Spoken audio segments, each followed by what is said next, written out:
Bismillahirrahmanirrahim. Assalamualaikum warahmatullahi wabarakatuh. Waalaikumsalam warahmatullahi wabarakatuh. Alhamdulillahirabbil alamin wa bihi nasta'in ala umurid dunya waddin. Wassalatu wassalamu ala asyrafil anbiya wal mursalin sayyidina wa maulana Muhammadin wa ala alihi wa ashabihi ajma'in wa la hawla wa la quwwata illa billahil aliyil azim amma ba'd. Alhamdulillah, puji syukur kita panjatkan kehadirat Allah Subhanahu wa taala yang tak henti-hentinya mencurahkan nikmatnya kepada kita semuanya.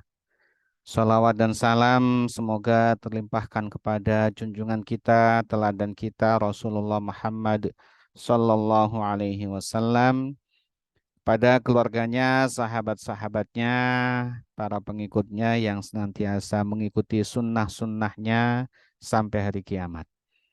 Semoga kita semuanya, baik yang ada di Zoom maupun yang ada di musola KSPB, kita, keluarga kita, dan orang-orang yang kita cintai semuanya digolongkan sebagai umat Rasulullah Shallallahu Alaihi Wasallam dan nantinya mendapatkan syafaat dari beliau. Amin ya robbal alamin. Bapak-bapak, ibu yang dirahmati Allah Subhanahu Wa Taala, alhamdulillah pada kesempatan malam hari ini kita diberikan izin oleh Allah Subhanahu Wa Taala untuk melanjutkan kajian Kitab Riyadhus Shalihin.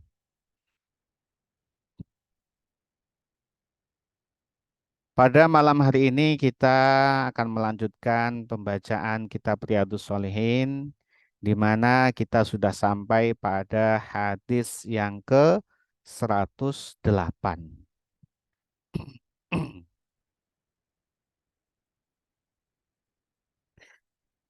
Bismillahirrahmanirrahim. Qala al-muallifu rahimahullahu taala wa nafa'ana bihi wa bi'ulumihi fid dharaini. Amin.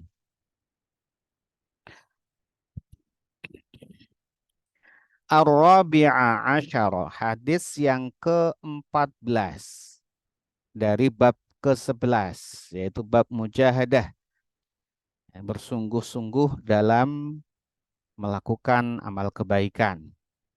Atau hadis yang ke-108 dari urutan yang pertama. An Abi Sofwana, dari Abu Sofwan. Jadi Sofwana dibaca fathah ya, nunnya dibaca fathah. Dia dibaca fathah sebagai alamat dari cer ya. Nadi mudhof ilaih jadinya ya. Kenapa dibaca alamatnya fathah? Sebab termasuk isim ghairu munsharif yang tidak menerima tanwin ya. Jadi Sofwana. Dari Abu Sofwan. Nama kunyahnya Abu Sofwan. Namanya adalah Abdillah. Ini dibaca Abdi karena dia sebagai badal dari Abi Sofwan. Jadi an itu jer ya, huruf jer, kemudian majrurnya adalah abi ya tuh. Nah, Abdillah ini Abdi ini sebagai badalnya Abi Sofwan. Maka ngikut i'rabnya dari mubdal minhunya yaitu Abi. Jer juga maka Abdillah. Jadi bukan Abdullah Abdullah, jadi ada ininya ya, ada rumusnya. Jadi namanya adalah Abdullah. Namanya Abdullah. Tapi kalau dibaca harokatnya ya Abdillah. An Abi Sofana Abdillah. Yaitu namanya adalah Abdullah, nama kunyanya adalah Abu Sofwan ibni Busr, yaitu putranya Busr al-Aslami. Ya. Sahabat Abdullah bin Busr al-Aslami ini ya, atau dikenal sebagai Abu Sofwan, disebut Abu Sofwan. Beliau memang jarang kita dengarkan, atau memang karena kita yang terbatas literaturnya. Dan memang dicatat oleh para ulama, Abu Sofwan ini meriwayatkan hadis sebanyak 50 saja. 50 saja hadis yang diriwayatkan oleh Abu Sofwan. Kemudian di antara 50 itu, satu di antaranya adalah riwayat dari Imam Bukhari, dan juga satu di antara yang lain itu Imam Muslim. Nah, hadis ini bukan riwayat Imam Bukhari maupun dari Imam Muslim. Jadi ada 50 hadis yang diriwayatkan dari sahabat Abu Sofwan. Radhiyallahu anhu, semoga Allah meridhai sahabat Abu Sofwan. Nah, sahabat Abu Sofwan ini termasuk min saghair, ya, as-sahabah. Jadi termasuk sahabat-sahabat yang muda. Nah, bapaknya Busr ini, Al-Aslami, itu termasuk sahabat yang tua. Jadi ya, bapaknya itu sahabat, kelompok sahabat yang tua, ya, min kabair, ya. Nah, ini anaknya ini Abu Sofwan ini, ya, atau Abdullah tadi itu termasuk sahabat kecil. Sahabat kecil. Jadi menjumpai Rasulullah Shallallahu Alaihi Wasallam usianya masih kecil, dan banyak itu sahabat-sahabat yang masih kecil dan luar biasa. Baik ilmunya, semangat jihadnya tidak kalah dengan yang sudah senior, gitu ya. Bahkan ada sahabat-sahabat yang belum saatnya perang aja sudah minta untuk diperbolehkan, diizinkan untuk perang. Padahal umurnya belum 15 tahun, ya. Kalau kita ini seumuran siapa ini? Ashraf tadi. Eh, iya. Berapa Ashraf? 12. Nah, seumuran Ashraf ini, ya, itu udah berani, Pak, mengajukan diri untuk maju medan perang. Banyak kemudian ditolak oleh Rasulullah Sallallahu Alaihi Wasallam. Belum saatnya. Tunggu nanti setelah balik, ya. Begitu, Pak. Anas bin Malik itu termasuk yang sahabat yang muda, membantu menjadi pelayannya Rasulullah SAW lebih kecil dari Ashraf, umur 10 tahun. 10 tahun. Itu sudah bisa melayani Rasulullah SAW dengan pelayanan yang prima. 10 tahun, Pak. Itu kelas berapa itu, Pak? 10 tahun. Tuh. Kelas 5 SD, ya. 4 atau 5 SD, Masya Allah. Sudah bisa melayani Rasulullah dengan pelayanan prima. Dan betul, sahabat Anas muda, ya. Kemudian umur 18 tahun ditinggal Rasulullah SAW, sudah menjadi seorang sahabat yang alim. Riwayat hadisnya ribuan dari sahabat Anas bin Malik itu, ya. Kemudian Sayyidah Aisyah itu juga sahabat-sahabat yang muda, termasuk sahabat yang muda itu sahabat Sayyidatina Aisyah. Ditinggal Rasulullah SAW juga sekitar 17-an 18 tahunan, Pak. 18 tahun ditinggal Rasulullah itu Sayyidah Aisyah. Ya, jadi muda belum tentu kalah dengan yang senior. Dan banyak sahabat yang belajar dari sahabat Anas bin Malik atau kemudian sahabat Sayyidatina Aisyah radhiyallahu anha. Maka Sayyidatina Aisyah itu, ya, umur usianya panjang sampai masa Sayyidina Ali, ya. Panjang usia beliau, ya. Ya, dengan panjangnya usia beliau, beliau bisa menjadi rujukan dari kaum muslimin. Nah, itu hikmah dibalik dinikahkannya Rasulullah Sallallahu Alaihi Wasallam dengan Sayyidatina Aisyah yang sangat cerdas, yang kemudian keinginan tahunya itu tinggi sekali, ya. Keinginan tahunya Sayyidatina Aisyah itu sangat tinggi. Salah satunya adalah ketika Rasulullah SAW sedang sakit keras, ya, itu Rasulullah berbaring di pangkuannya Sayyidah Aisyah, berbaring di pangkuannya Sayyidah Aisyah, pangkunya Rasulullah SAW. Maka kemudian di sakit yang sangat keras tersebut, Rasulullah memanggil Fatimah, putrinya, dipanggil Fatimah, kemudian dibisiki oleh Rasulullah. Dibisiki meskipun dipangku sama Sayyidah Aisyah, tapi bisikannya tidak sampai kedengaran Sayyidah Aisyah. Tapi kan diperhatikan namanya di panggung begini, ya. Ini dibisiki nih Fatimah. Setelah dibisiki nangis Fatimah. Nangis kan? Kan jadi Aisyah kan jadi kok nangis gitu, ya. Maka kemudian setelah nangis dibisiki lagi, dikasih isyarat lagi, dibisiki lagi Rasulullah. Bisikan yang kedua senyum. Ini peristiwa itu saja, itu Aisyah itu ya bertanya-tanya itu. Ingin tahu apa yang dibisiki oleh Rasulullah. Sehingga ketika sudah wafat Rasulullah ditanyakan ke Fatimah. Itu kalau bukan Aisyah ya belum tentu nanya ini itu ya.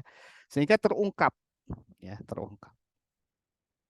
Tanyakan sama Fatimah, Fatimah nggak mau jawab ya. Ini nanti dulu kan gitu ya, atau nggak mau jawab.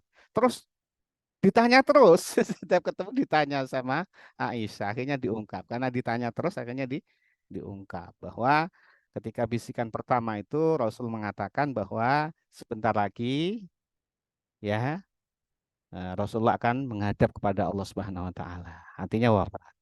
Sampaikan kepada Fatimah. Fatimah nangis, ya nangis Fatimah. Sedih sekali ditinggal Rasulullah. Kenapa sedih? Masya Allah ya. Cintanya Rasulullah dengan Fatimah luar biasa. Salah satunya adalah ketika setiap pulang dari jauhlah atau pulang dari medan perang atau pulang dari dakwah Rasulullah atau keluar kota, selalu yang dihadiri pertama itu adalah Fatimah. Dihadiri, dijumpai Rasulullah menjumpai Fatimah dikecup keningnya. Itu setiap kali Rasulullah. Maka itu akan sangat berat sekali ketika Fatimah kehilangan Rasulullah. Itu yang menyebabkan Fatimah nangis. Ya. Terus yang kedua ditanya lagi kedua kamu kok senyum gitu ya. Apa bisikan yang kedua? Itu kan Aisyah itu nanya begitu. Dijawab, bisikan yang kedua. Kata Rasulullah, ya, jangan khawatir. Setelah sepeninggalku, maka dari kerabatku yang akan menyusul pertama adalah engkau, Fatimah. Baru senyum, gitu ya. Dari kerabat dari keluarga dekat Rasulullah yang akan menyusul pertama kali Rasulullah wafat adalah Fatimah. Fatimah senang sekali setelah itu, senang sekali. Ya. Masya Allah ini ya kalau kita kalau kita ditunjuk kita mau ini apa ajalmu deket gitu ya. Waduh sedih ya bukan ini ya bukan senang ya. Bukan ini bukan senang seperti Fatimah. Kenapa senang? Ya karena cintanya kepada Rasulullah kepada ayahnya akan segera terobati. Maka betul tidak berapa lama beberapa bulan setelah Rasulullah wafat itu yang meninggal adalah Siti Fatimah. Itu terungkap oleh Sayyidatina Aisyah. Kenapa? Rasa ingin tahunya sangat tinggi itu. Ditanya sekali nggak jawab, ditanya lagi, ditanya sehingga terungkap. Itulah kenapa Bapak Ibu sekalian banyak kemudian sumber-sumber hukum Islam itu ya itu sumbernya adalah hadis dari Aisyah radhiallahu anha. Dan Aisyah adalah termasuk sahabat muda. Salah satu sahabat yang muda ada Aisyah, ada Anas bin Malik, Abdullah bin Umar, ya, Abdullah bin Abbas. Ya itu luar biasa sahabat-sahabat itu ya putranya Sayyidina Umar, putranya Sayyidina Abbas, putranya Amr bin As itu ya dan Abu Sofwan ini juga termasuk sahabat muda. Radhiyallahu anhu, semoga Allah meridhai sahabat Abdullah bin Busr atau dalam riwayat yang lain adalah radhiyallahu anhuma pada keduanya. Qala berkata sahabat Abdullah bin Busr al-Aslami. Qala Rasulullah sallallahu alaihi wasallam bersabda Rasulullah sallallahu alaihi wasallam. Khairun nasi man tala umruhu wa hasuna amaluhu. Khairun nasi sebaik-baiknya manusia adalah man orang tola yang panjang umuruhu umurnya, yang panjang usianya. Tetapi tidak berhenti ya yang itu wahasuna dan baik amaluhu amalnya. Rawahu Tirmidzi meriwayatkan hadis tersebut adalah Imam Tirmidzi. Waqala dan berkata Imam Tirmidzi hadisun hasanun, hadis ini adalah hadis hasan. Ya ini. Kemudian booster itu tambahan dari Imam Nawawi menjelaskan Bagaimana harokatnya busur itu ba-nya adalah didhammahkan. Setelah ba ada huruf sin. Menegaskan itu bukan shin, bukan busur atau pakai shin bukan, pakai sin yang tidak ada titiknya. Nah, Bapak Ibu sekalian yang dirahmati Allah Subhanahu wa taala, ini lagi-lagi menunjukkan kepada kita tentang Jawami'ul Kalim ya, tentang ucapan kalamnya Rasulullah SAW yang singkat tapi padat. Ini sebaik-baik manusia adalah mereka yang usianya panjang dan perbuatannya baik. Maka kosok wangsulnya atau apa sebaliknya, seburuk-buruknya manusia adalah yang panjang usianya tapi buruk amalnya. Jadi bukan sebaliknya itu, sebaliknya redaksi ini tuh bukan seburuk-buruknya orang adalah yang pendek usianya dan buruk amalnya, bukan. Itu dua-duanya negasi. Justru negasi yang kuat adalah panjang umurnya tapi jelek amalnya. Yang satu panjang umurnya, baik amalnya. Iya. Maka salah satu yang panjang umurnya dan baik amalnya ini ya Sofwan ini, Abu Sofwan ini. Usia Abu Sofwan ini ya, perawi hadis ini Abdullah ini adalah 94 tahun. 94 tahun. Dan beliau memang sudah disabda oleh Rasulullah SAW. Disabda oleh Rasulullah, beliau punya kutil. Apa kutil itu ya? Daging yang di wajah itu, posisinya di wajah. Itu Rasul mengatakan, ya kamu tidak akan wafat sebelum kutilmu hilang. Ya, padahal kutil hilangnya kalau kita dioperasi hilang ya. Ya itu nggak memang dibiarkan sama Abu Sofyan. Memang sebelum wafat kutilnya hilang ya, dan usianya sudah tua, itu 94 tahun. Hampir 100 tahun. 100 tahun, seratusan tahun itu. Tapi ya riwayat yang kuat itu 94 tahun.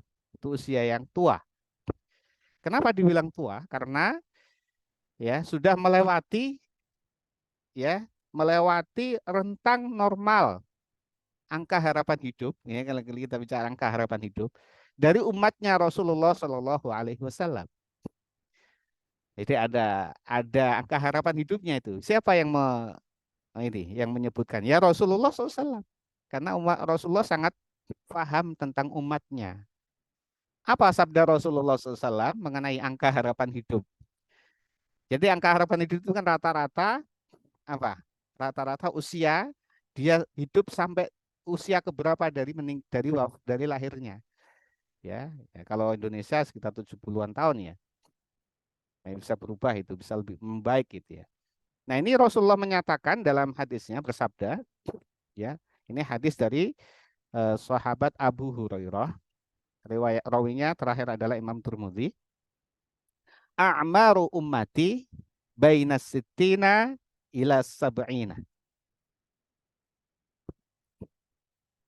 Jadi rata-rata ini ya, A'maru itu rata-rata itu pakai angka harapan hidup kalau bahasa kita itu. Rasulullah sudah tahu itu ya. Jadi angka harapan hidup atau rata-rata usia dari umatku itu ya, tapi dalam rentang ya, itu antara 60 sampai 70 tahun. Itu rata-rata artinya ya ya tidak semua di situ tapi kebanyakan di situ. Umatnya Rasulullah SAW antara 60 sampai 70 tahun.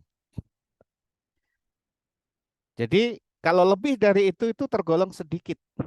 Ya, kata Rasulullah SAW. Kalau melebihi usia itu tergolong sedikit. Kebanyakan di antara 60 sampai 70. Kurang dari itu juga ada, namanya juga rentang normal itu ada ekor kiri dan ekor kanan gitu ya. Jadi namanya ekor itu kecil, sedikit frekuensinya. Yang banyak itu di sini, di rentang 60 sampai 70 tahun. Maka lebih dari itu sudah tergolong yang usia bonus ya, usia bonus. Nah, usianya Rasulullah Shallallahu Alaihi Wasallam sendiri adalah 63 tahun. Nah, ini sahabat Abdullah ibnu Busr ini usianya 94 tahun. Kalau kita lihat di data BPS ya. Itu juga kelihatan itu yang usia lebih dari 60 tahun itu sedikit itu persentasenya dibandingkan dengan kelompok usia lainnya. Apalagi usia muda itu banyak itu yang baru lahir.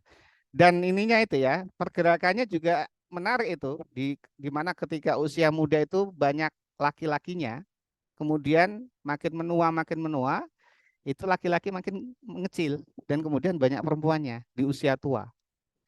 Dalam hal ini adalah lebih tahan itu ya perempuan. Ya, Allah alam bisawab itu. Kembali ke hadis ini bahwa Rasulullah Shallallahu Alaihi Wasallam menyampaikan kepada kita sebaik-baiknya manusia adalah mereka yang panjang umurnya dan baik amalnya. Kenapa dikatakan sebaik-baik manusia demikian? Karena dengan panjang umurnya dan diisi dengan amal-amal kebaikan, maka pundi-pundi kebaikannya tentu lebih banyak daripada yang umurnya sedikit dan amalnya baik. Dan kita masih ingat sebelumnya ya, derajat kita akan naik ya di sisi Allah, mendekat kepada Allah Subhanahu wa taala dengan memperbanyak sujud. Kalau kita usia kita diisi dengan kebaikan, dengan sholat, dengan kebaikan puasa, dan seterusnya, maka tentu derajat kita akan makin tinggi, makin dekat dengan Allah Subhanahu wa Ta'ala.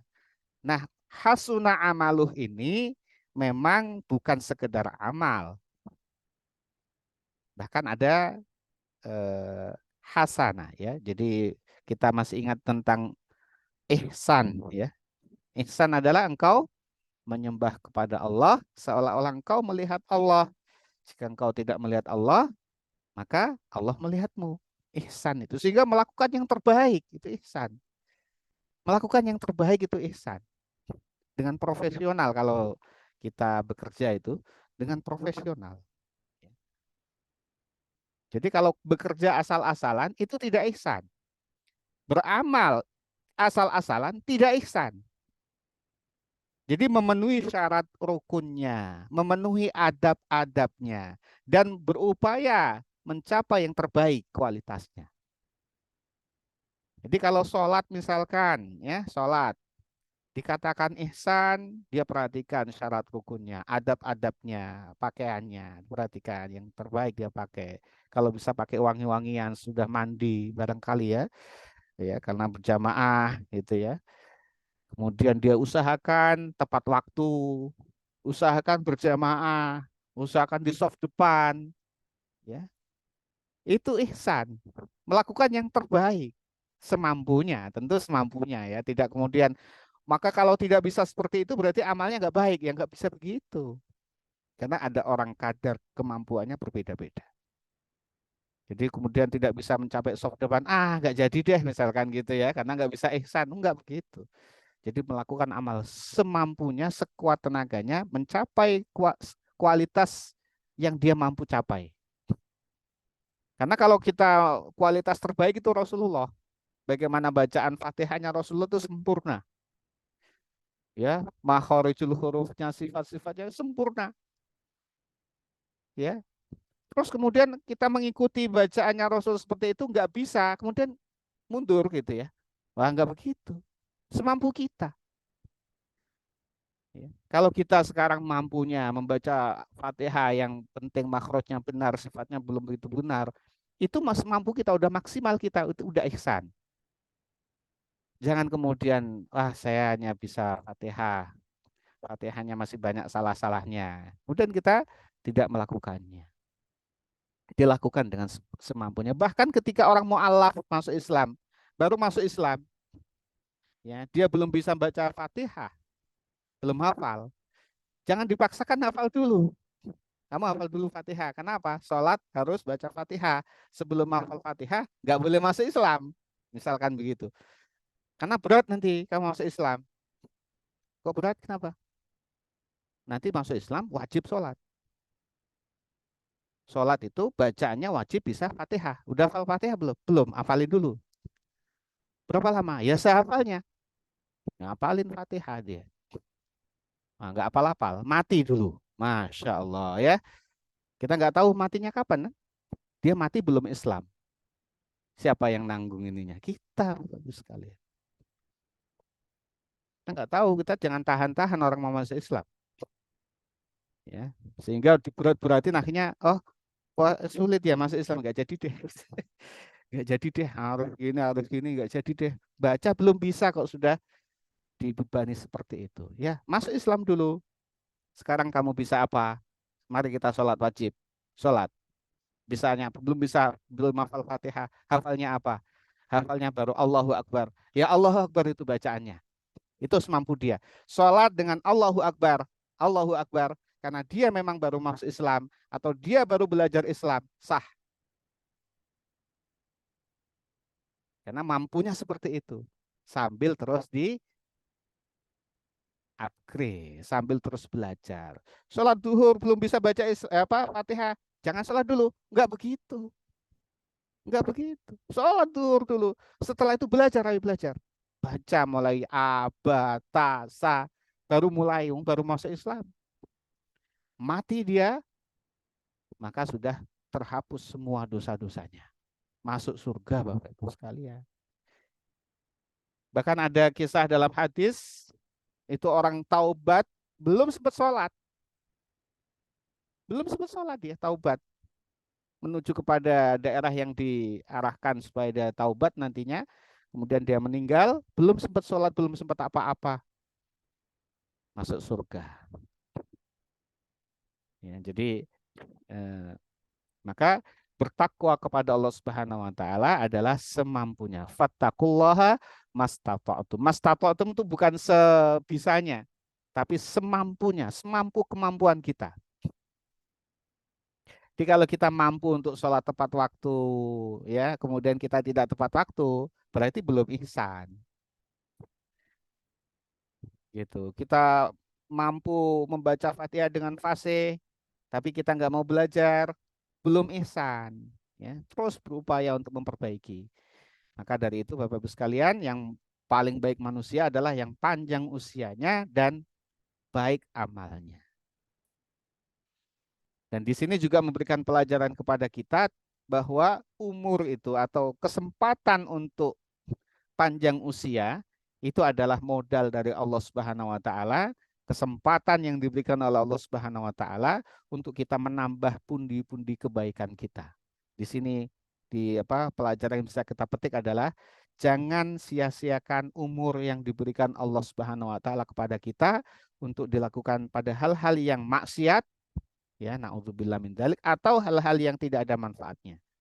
Itu juga pengingat kepada saya sendiri, ya, terutama, ya, di mana waktu-waktu ini kadang-kadang kita asik dengan hiburan, ya, kadang-kadang masya Allah, ya, mudah-mudahan Allah berikan kekuatan kepada kita agar kita bisa memanfaatkan waktu dengan sebaik-baiknya. Ini juga nasihat bagi saya Bapak Ibu sekalian, ya, jujur saja ini nasihat bagi saya. Tapi bukan berarti misalkan seorang yang sudah profesinya itu misalkan dia pencuri misalkan gitu, ya, kepada anaknya dia bilang jangan mencuri, itu bukan amal soleh, bukan, itu amal soleh. Kamu nak, kamu jangan mencuri kayak bapak. Bapak sudah mencuri, sudah terlanjur ini. Menyuruh anak tidak mencuri itu amal soleh, meskipun dia masih mencuri. Nanti bagaimana itu? Ya nanti ditimbang oleh Allah Subhanahu Wa Taala di akhirat.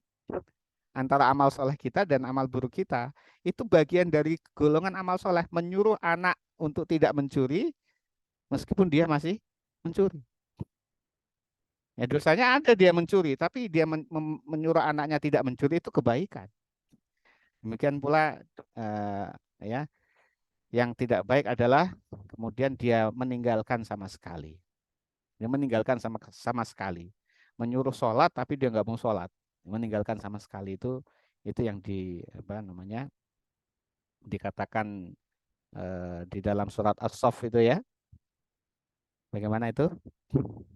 Kabura maqtan indallahi antakulu mala taf'alun. Ya. Amat besar murka Allah Subhanahu wa taala engkau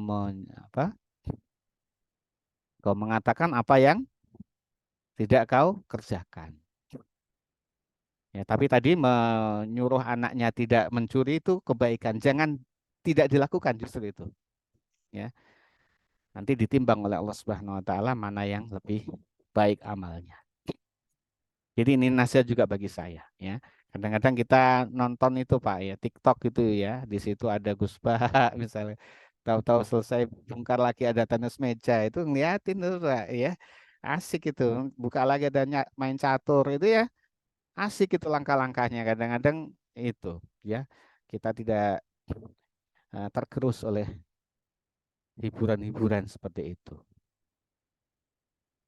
Sekali lagi semoga Allah Subhanahu wa taala menolong kita semuanya. Amin ya rabbal alamin.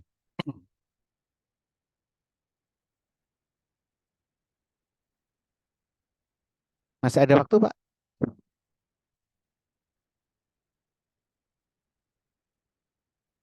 Hadis yang berikutnya cukup panjang, jadi kita insya Allah bahas di pertemuan yang akan datang ya, Bapak Ibu sekalian. Demikian pembacaan hadis yang ke-108 ya. Sekali lagi inti dari hadis ini adalah agar kita memanfaatkan waktu dengan sebaik-baiknya ya sehingga waktu yang diberikan Allah Subhanahu wa taala kepada kita menjadi kesempatan bagi kita untuk menambah pundi-pundi amal kebaikan kita, mengangkat derajat kita di sisi Allah Subhanahu wa taala dan juga kita berlindung kepada Allah Subhanahu wa taala dari mengisi waktu kita ya kesempatan yang telah Allah berikan itu untuk melakukan hal-hal yang tidak ada manfaatnya, kemudian apalagi melakukan hal-hal yang maksiat kepada Allah Subhanahu wa taala. Amin ya rabbal alamin.